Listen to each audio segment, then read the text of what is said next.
English with Deck. Hi there, how is everyone doing? Deck here from Deck English with another episode of English with Deck. Okay, you know, at this time of year, the first quarter of 2026 is over. It's done. We are over a quarter of the way through the year. You know, the midway point, the halfway point is rapidly approaching. You know, I'm recording this and it is now the 12th of May 2026. Okay, so that's the 5th month, guys. Now, for me personally, as I'm sure many of you know, it's been a pretty busy year.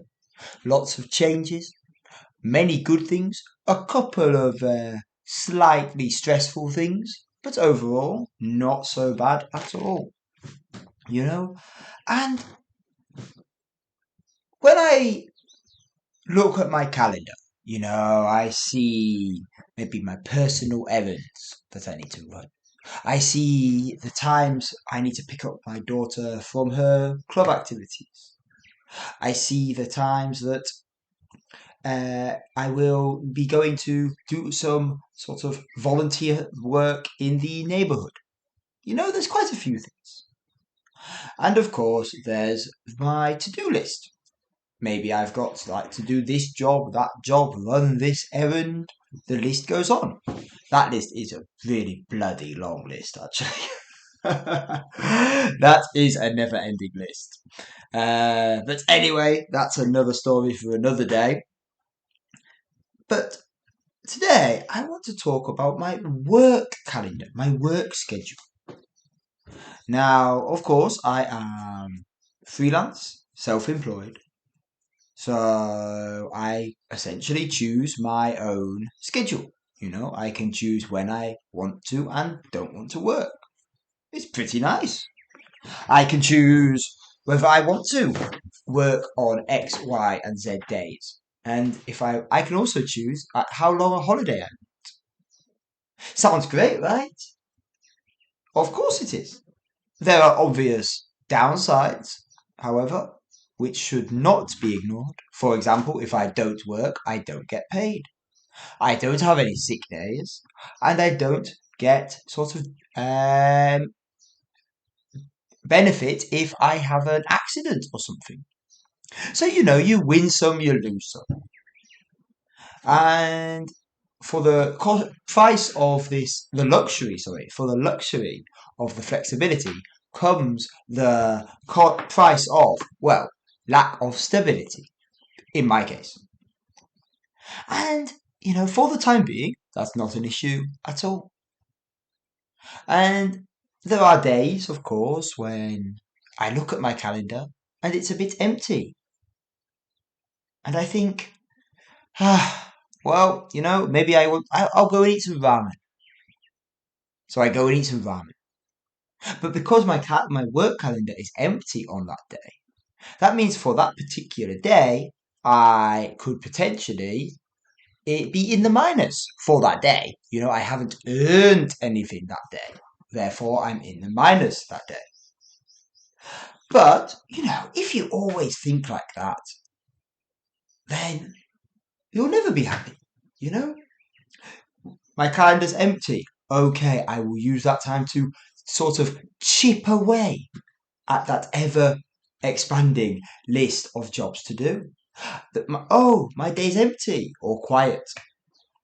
At the very least, quiet. I will, get some podcast stuff done, get some YouTube stuff done. There's always something to do. There's never nothing to do. And if you really can't think of any jobs to do, any tasks to do, well, pick up a book, pick up a newspaper. There's always something you can be doing. I learned that a long time ago and it has really stuck with me. And on the flip side, recently my trial lessons have really been converting into subscriptions, meaning more regular students are frequenting my classroom online. More regular students are sort of taking multiple lessons a week, which means recently my calendar has been filling up and filling up. This spot, that spot, these spots are gradually, but more on the quick side, are gradually sort of filling up and making the free time, well, less so.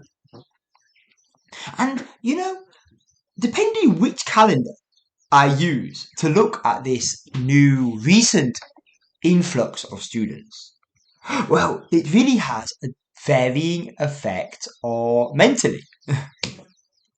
Now, if I use, let's say, I teach on Preply, so if I use their apps calendar to look at my upcoming schedule, well, their app calendar does it in a straight list format. Not the most aesthetically pleasing, and definitely not the most, easy to deduce the times without doing a quick bit of maths, which is fine. But at the end of the day, if you have, let's say, 7, 8, 9 or more lessons in a day, then they're all bunched up and there is this long list. So that has a bit of a shock effect on the mind. And then if I go over to my Google Calendar, well, that is a whole different story. Again, because it's all color coded. So lots of colorful icons are popping out right in front of me now.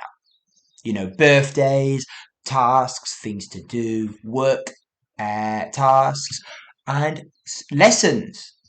And now, because it's my Google Calendar, this is a lot more spread out. It's laid out a lot nicer, a lot easier to view, visually pleasing, if you may. And then the same schedule I was looking at 1 minute ago, I am now looking at, and I've gone from panic to, okay, so I've got a bit of time here, I've got some time here. Actually, it's not such an arduous day, not such an, oh my gosh, how will I survive kind of day coming up. It's quite actually easy to. It's actually quite easy to decide. Okay, I will have some lunch here. Okay, I've got some time to do this and that there, and it's a lot better. So my mental feeling suddenly goes from panic to happy contemplation. Okay, so I've got this student, I've got that student. We can talk about this, and immediately I'm still thinking away, but I am sort of on a much calmer, satisfied level. And of course, if I use the Preply calendar itself, not quite as busy as my Google Calendar, because the Preply calendar only has my lesson scheduling. I haven't linked the two so that they show everything in that sense on each system. But again, I look at that and, okay, not so bad at all. So, the point I'm trying to make here, well, in a nutshell, how you view something really has an effect on how we react to it. I view it in my little Preply app calendar and it's sort of bunched together. It's a bit messy. However, I look at it on my Google Calendar, especially on the computer, and wow, that feeling of messiness, that feeling of stress suddenly evaporates and becomes a calmness, which can definitely be beneficial and create a much more enthusiastic and productive atmosphere, not just for me, but for the students as well. Now that is a bit of food for thought. And on that note, guys, time for a cup of tea and to plan some lessons. So, I hope you guys are having a great day, a great evening, and wherever you are, keep on studying. See you in the next one. Bye now.